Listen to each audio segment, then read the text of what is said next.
Hello all, I'm Sai and you're watching The Book Dragon. In today's video, I'm bringing to you a mini book haul. I have a total of 7 new books here, and of these I've even read 1 or 2 books. I'll show you all the books and tell you what they are about, and if you've read any of these books, please do comment down below and let me know how they are, because I'm planning to read all of these really soon. So yeah, without any further ado, let's get into the video right away.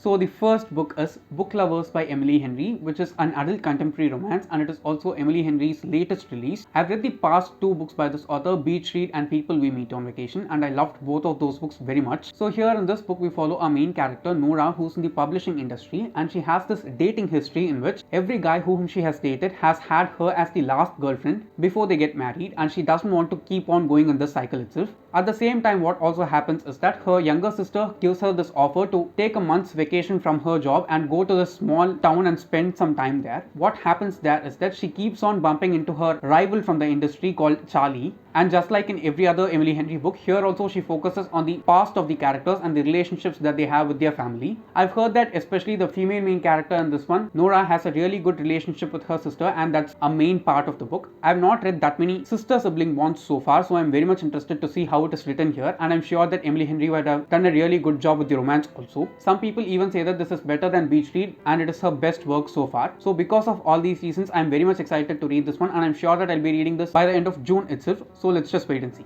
The next book is Circe by Madelline Miller, which is a retelling of the original story of Circe from Greek mythology. I don't know Greek mythology as a whole, so I don't have that much knowledge about this character and her story, but I've heard really amazing things about the book, and I've also wanted to read the book ever since it got released 3 to 4 years back, because when it was released, it was actually the talk of the town here on Booktube as well as Bookstagram, and I've heard only really positive things and great things about this book so far. I know that Circe is one of the first witch characters to have been written in Greek mythology. Other than that, I don't have that much knowledge about that story as a whole, but I've heard that the character description of Circe and the way in which her life story has been narrated by the author here is really good in every way. Because of all these reasons, I definitely want to try this. So if you have read it before, please do let me know down in the comments what I can expect from this one. The next book is The Song of Achilles, again by Madelline Miller. I wanted to read both of these books by the author because both of them have won multiple awards, and I've heard only really good things about them. I actually started listening to this as an audiobook 2 years back, but for some reason I did not continue on with the book. But to the extent which I read the book, I can definitely say that the writing of the author in this one is really beautiful, and the way in which she depicted the characters and wrote from the voice of Patroclus was really good. I definitely want to read this book for that reason itself. I also know that their story is a very tragic story, and the way in which the author has written it has depicted it as such from the mythology. The main reason why I did not continue on with the audiobook then is because it was very sad in its tone, and the way in which the narrator narrated it was also really sad. I don't think I'll be able to handle the audiobook for this one, but I'm definitely going to read it physically really soon. So let's just wait and see how it's going to go. The next one is another adult contemporary romance, and it is The Spanish Love Deception by Elena Armas. I know that this book has been so famous for the past 2 years, and I've definitely wanted to read it from last year itself. And another thing which is intriguing about this book for me is that it is huge in size. I have not seen any romance book that is this huge in size, and I've heard really good things about this one also. Here we follow our main character, Catalina, who needs a date to go for a family wedding, and she has lied to her family about this white boyfriend that she has back in New York City. And as the day for the wedding approaches, she does not have a date still. So when our other main character, Aaron, who's the person who annoys her the most, makes her an offer to be as a date for her for the wedding, things start spiraling out of control, and the way in which they are going to manage the wedding is the plot of this book. I've heard that it is funny, as well as the character work for both these characters is really well done. If I'm not wrong, I've also heard so many people say that it is really fast paced. I think I'll be reading this one also by the end of summer itself. The next one is the first book inside an adult grimdark fantasy series, and it is Empire of the Vampire by Kristoff. I wanted to read this last year itself, but because of various reasons I did not even receive the book then.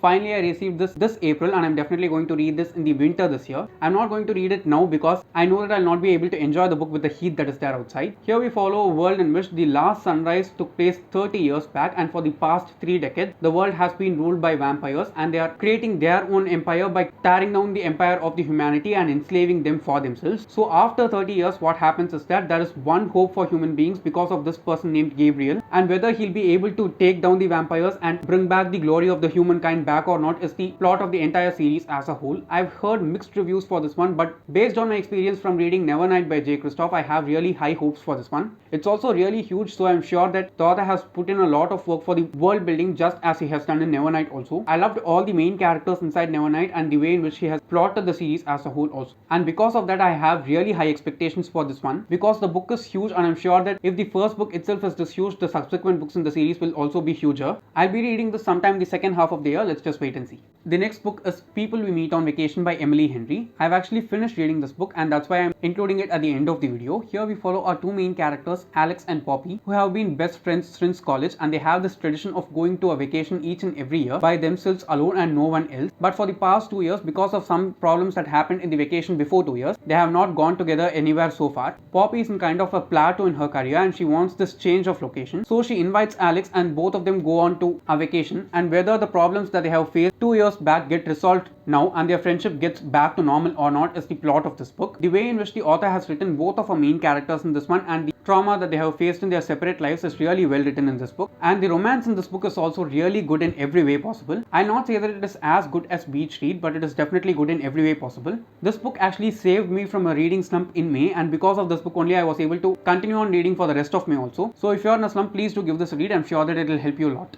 And at last I have the first volume of Heartstopper by Alice Oseman. I already have the 4th volume with me, which I bought far back in January itself. The other 3 volumes were not back in stock then, so I was not able to buy them. This one was available for a very cheap deal, and since the Netflix tie-in edition was also getting released around the same time, I did not want to end up with that edition, so I just went forward and bought this. If you've not read Heartstopper so far, please do go forward and try it. You need not even buy the books, you can just read it for free on the Webtoon app itself. I'm sure that after you finish reading it on Webtoon, you will want to have the books for yourself. So yeah, Heartstopper Volume 1 is the last book inside this book haul.